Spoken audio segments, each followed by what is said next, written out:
तपाईँहरू खुसी हुनुहुन्छ आज होइन? खुसी किन खुसी हो थाहा भयो? आज यस विद्यालयलाई महत्त्वपूर्ण सहयोग गर्ने कार्यक्रमका अध्यक्षज्यू र हाम्रा भाइ बहिनीलाई असाध्यै महत्त्वपूर्ण चिज लिएर आउने प्रमुख अतिथिज्यूहरू डाक्टर नेत्र आचार्य र डाक्टर सुमित्रा घिमिरेलाई सहयोगको लागि धेरै धेरै धन्यवाद। साथै यो महत्त्वपूर्ण चिज सहयोग गर्ने दातालाई पनि धेरै धेरै धन्यवाद। सरले अघि नै भनिसक्नु भएको छ, यो चितवन जिल्ला हो। चितवन जिल्लाको सबैभन्दा दुर्गम अर्थात् कर्णाली भनेर चिनिने जिल्ला हो। यहाँ पढ्ने विद्यार्थीहरूमध्ये 95% भन्दा बढी सीमान्तकृत चेपाङ समुदायका नानी बाबुहरू छन्। अवसर पाए भने नानी बाबुहरूले ठुलो प्रगति गर्न सक्ने इतिहासले बताइसकेका छन्। गएको वर्ष 80मा यो चितवन जिल्लाको असरी इच्छा कामनाको प्रथम हो। अहिले पनि हाम्रो 9 जना पास भएर इच्छा कामनामा तेस्रो भएका छौँ। यसको मुख्य श्रेय भनेको उहाँ जस्ता डाक्टरी संस्था र सहयोगी व्यक्तिहरूको कारणले भएको हो। किनभने हाम्रा नानी बाबुहरूको आमा बाबाले शिक्षामा लगानी गर्नुपर्छ भन्ने कुरा चेतना कम छ, जसले गर्दा थोरै लगानीमा धेरै लगानी गर्ने विद्यार्थीहरूसँग कम्पिटिसन गर्न त्यति सजिलो छैन।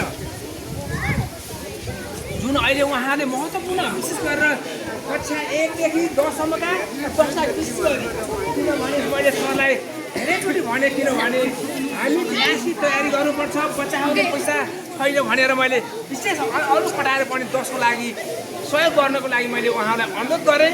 जसअनुसार उहाँहरूले सामग्री लिएर आइदिनु भयो। त्यसको लागि म पुनः उहाँहरूलाई धेरै धेरै धन्यवाद दिन चाहन्छु। हो, उहाँहरू यो क्षेत्रका विज्ञ हुनुहुन्छ। हामीले बुझेको छैन। भर्खर योगको बारेमा के हो संसारले बुझिरहेको छ। अहिले नेपाल सरकारले पनि बुझ्दैछ यो। तपाईँ हामी पनि बुझ्नुपर्छ, किनभने योग बुझेन भने रोगबाट निको हुन सक्दैन।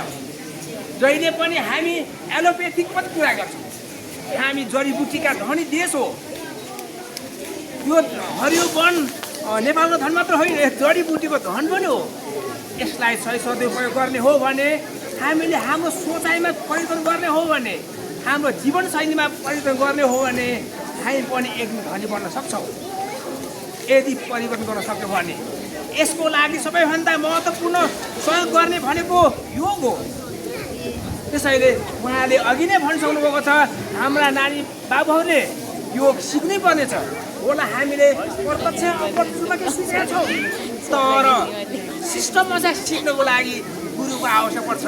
उहाँले भनिसक्नु भएको छ, समय मिल्यो भने हाम्रो 8, 9, 10 का विद्यार्थीहरूलाई म जान्छु अनि खिच ल। यसको लागि पुरा धन्यवाद। मैले भिडियो हाल्ने छु। हामीले थोरै मात्रै सिकेका छौँ हामीले। त्यसैले म हाम्रा विद्वान मित्रहरूलाई कसरी हुन्छ यो ठाउँमा योगको विकास गरेर यी नानी बाबुहरूलाई अन्तर्राष्ट्रिय क्षेत्रमा अगाडि लानको लागि के सहयोग चाहिन्छ त्यसको सहयोग गरिदिनु हुनको लागि म उहाँहरूलाई विनम्र अनुरोध गर्दै म मेरो 2 शब्द यही टुङ्ग्याउँछु। हस्, धन्यवाद। खानको लागि व्यस्त